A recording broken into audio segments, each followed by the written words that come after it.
Hello, bachcho. Let's read this question. So this question says a wire of resistance 12 ohms per meter is bent form a complete circle of radius 10 centimeter. The resistance between its two diametrically opposite points A and B as shown in the figure is okay. आपको देखिए A and B के बीच में क्या बताना है, आपको resistance यहाँ पर कैलकुलेट करके बताना है. तो we can write down the key concept of this question. इस क्वेश्चन का की कॉन्सेप्ट बच्चों क्या लिख सकते हैं. हमें देखिए यहाँ पर रेजिस्टेंस कैलकुलेट करके बताना है. क्या बताना है आपको, इक्विवेलेंट रेजिस्टेंस क्या करना है, कैलकुलेट करके बताना है. ओके.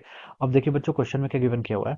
ये वायर है जिसमें ऑफ रेजिस्टेंस 12 ओम्स पर मीटर का रेजिस्टेंस कितना 12 ओम्स गिवन है. Is bent into complete circle of radius 12 centimetre. Okay.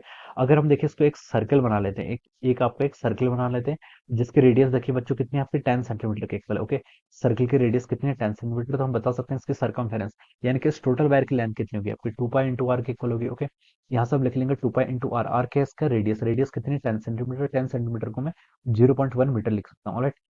तो इसकी देखिए टोटल सरकमफेरेंस जाएगी 0.2 पाई के इक्वल. कितना लिख सकते हैं यहाँ से 0.2 पाई के इक्वल. ओके. तो ये आपकी टोटल लेंथ होगी. Okay. 0.25 metre. Okay. This is the total length. अब देखिए पर मीटर यानी कि 1 मीटर का रेजिस्टेंस कितना आपका 12 ओम्स के इक्वल है. तो हम बता सकते हैं इस पूरी वायर का रेजिस्टेंस देखिए कितना होगा आपका 0.2 पाई. तो सॉरी 0.2 पाई तो आपका किसके लिए है, अब 1 मीटर के लिए है. और आपके पास टोटल कितनी लेंथ है, टोटल लेंथ आपके पास टोटल लेंथ सॉरी ये आपका टोटल क्या है लेंथ है. ओके. और 1 मीटर की लेंथ का आपका 12 ओम्स रेजिस्टेंस है. तो इसका हम क्या कर लेंगे 12 से मल्टीप्लाई करेंगे तो ये हो जाएगा आपका 2.45 ohms resistance. Okay. So this will be the total resistance. ये क्या हो जाएगा इसका टोटल रेजिस्टेंस हो जाएगा. ओके. अब हमसे बोल रखा है कि हमने क्या कर दिया इसको बेंड कर लिया. Okay. The resistance between its two diametrically opposite points A and B. Okay. अब यहाँ पर दो देखिए ये पॉइंट और इस पॉइंट के बीच में हमें क्या बताना है, यहाँ पर आपको रेजिस्टेंस कैलकुलेट करके बताना है. ओके. तो देखिए बच्चों अब हम यहाँ पर क्या कंसिडर कर सकते हैं, इन दो पॉइंट्स के बीच में बताना है. तो यहाँ पर हमने देखिए ऐसे क्या बना लिए, दो नोट्स बना लिए. अब ये और ये रीजन क्या होंगे, these are in the parallel. ये क्या होंगे आपके पैरेलली कनेक्टेड होंगे. क्योंकि अगर हम इसको देखें यहाँ पर किसी वोल्टेज सोर्स से सप्लाई करते हैं तो हम बता सकते हैं कि इन दोनों पॉइंट्स ए एंड बी के अक्रॉस पोटेंशियल डिफरेंस सेम होगा. तो हम बता सकते हैं इट विल एक्ट लाइक ये कैसे एक्ट करेगा आपका पैरेलल कनेक्शन की तरह. ओके. तो देखिए हम बता सकते हैं हमने क्या कर लिया बच्चों 2.4 ओम्स आपका टोटल रेजिस्टेंस था. उसमें से देखिए हमने 1.4 कितना हो जाएगा देखिए आपका 1.2 ओम्स. तो आपका देखिए आप अपर वाले को मैं इसको ऐसे रिप्रेजेंट कर ले रहा हूँ. ओके.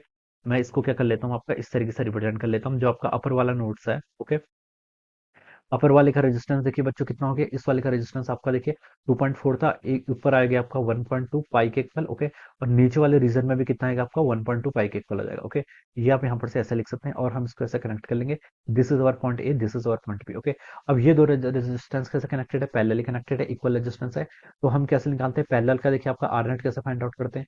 पैरेलल में देखिए आपके पास दो रेजिस्टेंस मान लीजिए R1 R2. तो हम इसको ऐसे लिखते हैं R1 into R2 divided by R1 plus R2. Okay. This will be the formula.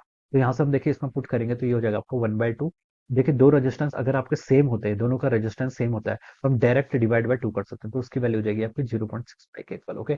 So this will be the net resistance. Okay. तो ये देखिए आपका 0.65 ओम्स. ये आपका देखिए ऑप्शन ए से क्या कर रहा है, मैच कर रहा है. ओके. आप कैलकुलेट कर लीजिए. देखिए 1.2 इंटू 1.2 करेंगे तो कितना होता है आपका, लिख भी लेता हूँ. देखिए 1.44 पाई स्क्वायर तो आपका न्यूमरेटर में जाएगा. डिनोमिनेटर में आपका 1.2 प्लस 1.2 करेंगे तो 2.4 पाई से आपका ये कैंसिल हो जाएगा. और यहाँ से आपका 0.6 हो जाएगा. ओके.